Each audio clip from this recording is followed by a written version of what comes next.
Hi, Alex Simon, public health advocate with CoPERG, here today with another conversation from the Capitol with Representative Alex Valdez. Here at CoPERG, one of the big issues we advocate for is a zero emission transportation future in hopes of improving Colorado's air quality, improving public health outcomes. Rep. Valdez sponsored an exciting bill this past session that's going to help improve EV charging across the state. Rep. Valdez, thanks so much for joining us today. Thank you. Thanks for having me. Before we dive into this bill, I'd love to hear just a little bit about how you got started in politics or how you ended up to be in this position as a state legislator. And please excuse the dogs. Yeah, that's a great question. I think, I was never somebody who envisioned myself holding public office. It was just the work that I was doing as the CEO of a renewable energy company really helped me to understand the importance of legislation and the legislature on our ability to really grow the renewable energy industry. And so in 2016, I we all Trump was elected. It was kind of a scary time for progressive folks, and I really thought that the conversation was likely to shift away from renewable energy and the progress we were making on the things that I think a lot of Coloradans care about to other issues, and it really opened my eyes to the need to really pull up a chair to the table and represent this most important thing to human health, which is clean air, clean water, renewable energy, vehicle electrification. All of these things really needed a seat at the table as we moved into what was a tumultuous time. So in 2017, I decided to run. Just kind of out of the blue. I was a good Democrat. I was a PCP within my House district, which is somebody who knocks doors around election time, helps turn out the vote, and decided, this is something I think that I could do. And I had a unique resume. And so I jumped in, and it was difficult. It was a six-way primary, which is huge. And here in Denver, the primary is really everything. So, excuse me, jumped in, worked really hard, had a great deal of support, and won that primary and found myself in the legislature. And so it's a great honor to serve. It's a great honor to represent downtown Denver and kind of the central core of the city. And I've been doing that now I'm going into my sixth year. Okay, thanks for sharing that. And we do appreciate the voice and leadership you've brought around electric vehicles at the Capitol. So as I mentioned, you sponsored a bill this past session, HB 23-1233, electric vehicle charging and parking requirements. And so this bill is going to do like a package of things that'll help, I think, improve and further EV charging and EV parking, particularly at multifamily properties. It also does things like prohibits landlords, condo associations, local governments from unnecessarily or unreasonably blocking EV charging and installation. It allows or mandates local governments to count EV parking spots towards minimums, exempts EV charging from business property tax. So it does a lot of different things, I think, that are going to really help improve the adoptions of EVs across the state. And I think that's really great. What is it about EV and EV adoption and EV charging in particular that motivated you to sponsor this piece of legislation? Why did you feel this was like an important issue to tackle? Yeah, great question. The district that I represent, I would start by saying, is a very dense urban district. Many people live in large buildings, very dense buildings where they don't have their own garage space or their own parking space. And so it became evident that not only here in Denver, but across the state, there was this opportunity to help folks that were in multifamily situations have access to charging, because that prohibits people from making that move in a lot of cases. And so to make sure that we're building buildings right, and that new buildings that are being constructed are being done so, knowing that this is a decision Coloradans are making. We've seen EV sales go from, just a minuscule number to, 15+% already here in 2023. So we know this is a decision that Coloradans are going to make. We know that vehicle electrification is a critical piece of lowering our emissions and ozone and all of the things that lead to and contribute to the bad air that is hurting our health. And so anything we can be doing to accommodate and make accessible this technology, which is now widely available, is a win.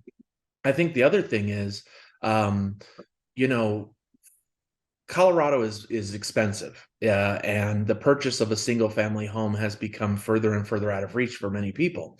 And so we want to ensure that those people that can't afford a single family home are not left behind as we make this transition.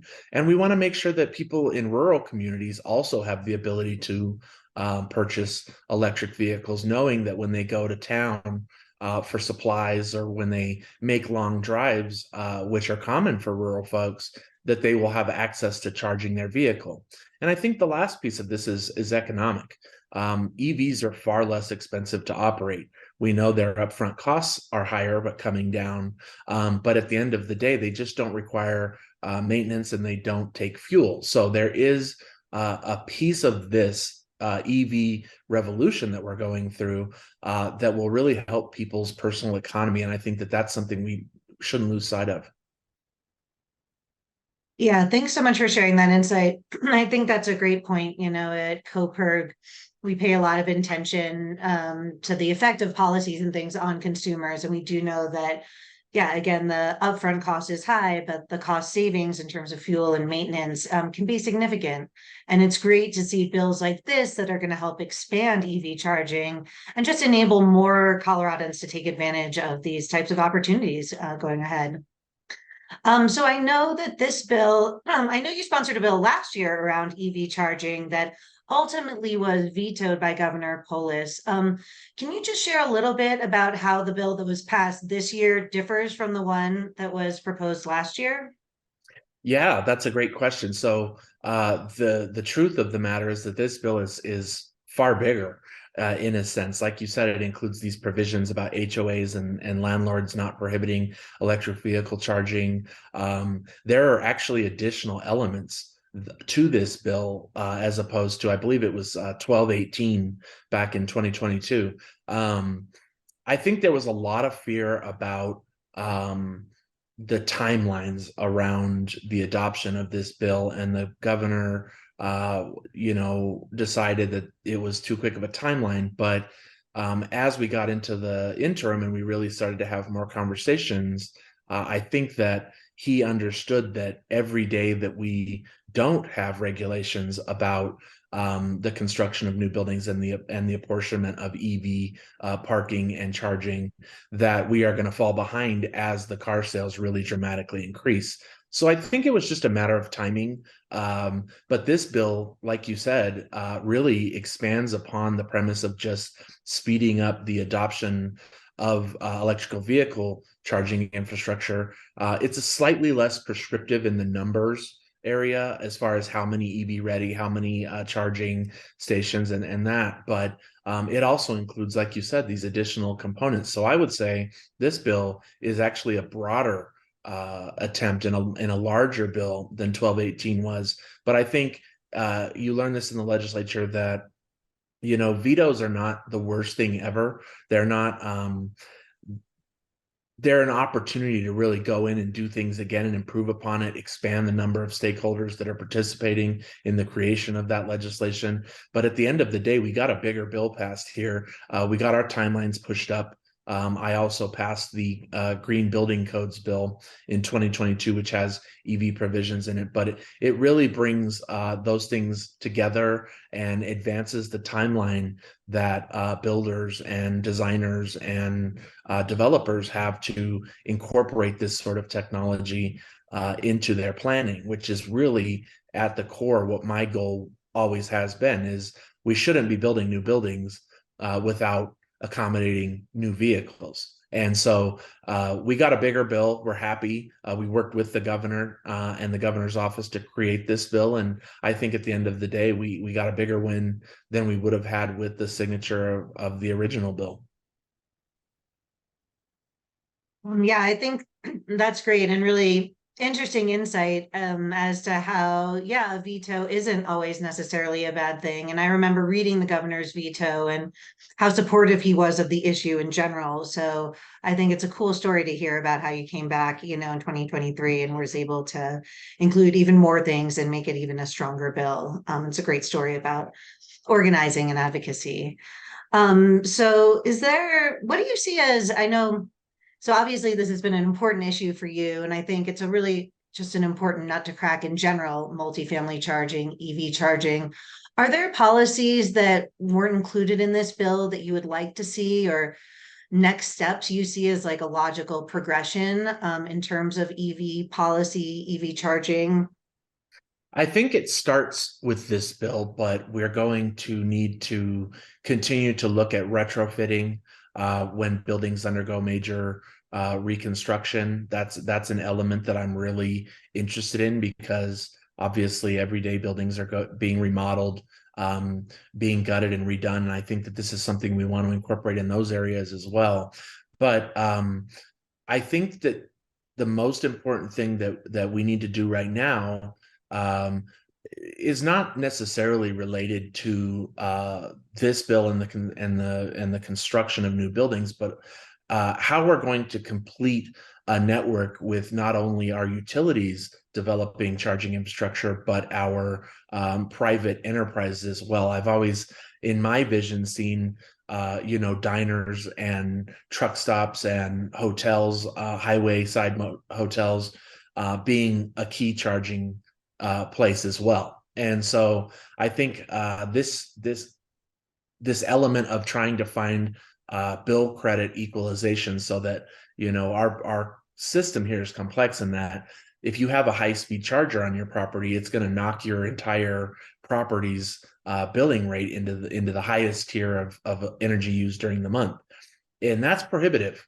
of private development of high speed charging. So that I think is an area that we need to address. I think we'll also need to continue to address our infrastructure woes and our ability to actually pull the kind of power we're going to need from the grid to charge vehicles. So I think there's a lot of work to be done, but this is a great first step, and it's a great step in the right direction to helping folks have this kind of seamless experience where they don't feel that range anxiety that existed, and still exists within many people as we kind of move forward in how we power our vehicles. And so I would say the big thing on my mind right now, the thing that I would love to really work on is how do we find a way for the commercial sector, the private sector to also participate in charger development, specifically high-speed charging development, because if you are an EV owner, which I am, you realize how the time it takes to charge the vehicle is of critical importance as well, and the convenience of owning that type of vehicle.